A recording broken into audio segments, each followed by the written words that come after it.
Hey, what's going on, everyone? It's Kyle Henderson, BamaInsider.com.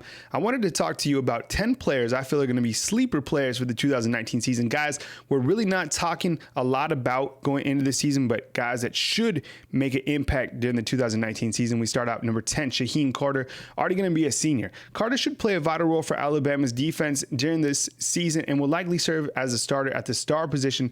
Last season, Carter had 43 tackles and returned 2 interceptions for touchdowns. Carter's veteran experience and playmaking ability should bolster the secondary.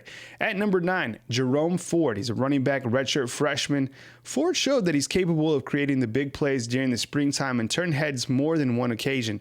While experienced running backs are at the top of the depth chart heading into fall camp, Ford could add that extra splash to the playbook. That is, if Ford is able to stay ahead of incoming freshman Trey Sanders, who just arrived in June. Moving on, defensive tackle Phidarian Mathis checks in at number 8.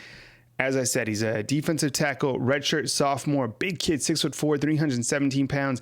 During the beginning of the springtime, it was Mathis that was repping with the first teams alongside Raekwon Davis and LeBron Ray. True freshman DJ Dell looked to leapfrog him during the springtime, but I don't think there's a starter quite yet at the defensive tackle position. Let's keep tabs on that position battle going into the season. Either way, Phidarian Mathis is going to add some quality depth, whether he's a starter or whether coming off the bench. So you got to be happy with Phidarian Mathis coming into this season. At number 7, Skylar DeLong, he's the team's punter. Last year, Nick Saban said that a lot of DeLong's punting issues came from lack of confidence. Year over year, he's looked to show a lot of improvement. And what we saw, he's very capable. During A-Day, he had 2 booming punts, one over 50 yards. If he's able to keep his confidence, look for DeLong to play a major role for the special teams going into this season.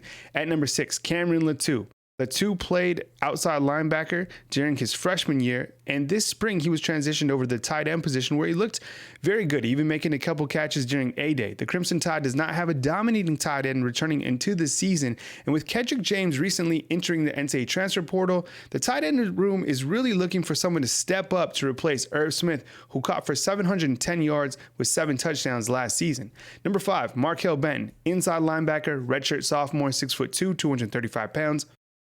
One of the major question marks going into the season and going into fall camp is which linebacker is really going to step up alongside Dylan Moses.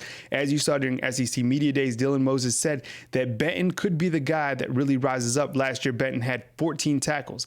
Number 4, Matt Womack, offensive lineman, 6'7", 325 pounds. He returns a lot of experience, and if he can stay healthy, he probably has the talent to be one of the best offensive linemen in the entire SEC. Our depth chart right now has Womack starting out the right guard position. Can you imagine going up against a 6'7", 325-pound offensive lineman for 60 minutes? Yeah, talk about a long night.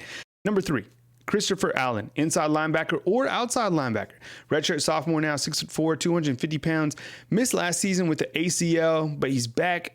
If he's 100%, he could really make a splash this season. As I mentioned, I think he's versatile enough to play both inside or outside linebacker. Just depends on what Pete Golding and Sal Sinceri need with the defense. Number 2, I don't think we talk a lot or enough about Anthony Jennings coming back, 6'3", 259 pounds. Jennings recorded 50 tackles last season, 13 were for loss, and he recorded 5.5 sacks. This season, the Crimson Tide defense is really depending on his leadership to quite simply bring home another championship trophy to T-Town. Jennings, I feel, is very underrated and due for a monster 2019 campaign. Number 1 on this list has to be Brian Robinson at running back, 6'1", 226 pounds, right out of Hillcrest in Tuscaloosa, Alabama. Out of all the players returning to the offensive side of the football, you have to think that Robinson is most eager to show what he's really capable of. Last year, serving behind Damian Harris, Joshua Jacobs, Najee Harris, he only rushed for 68 attempts for 272 yards. You got to think he's one guy who really wants to get the football and show what he's capable of.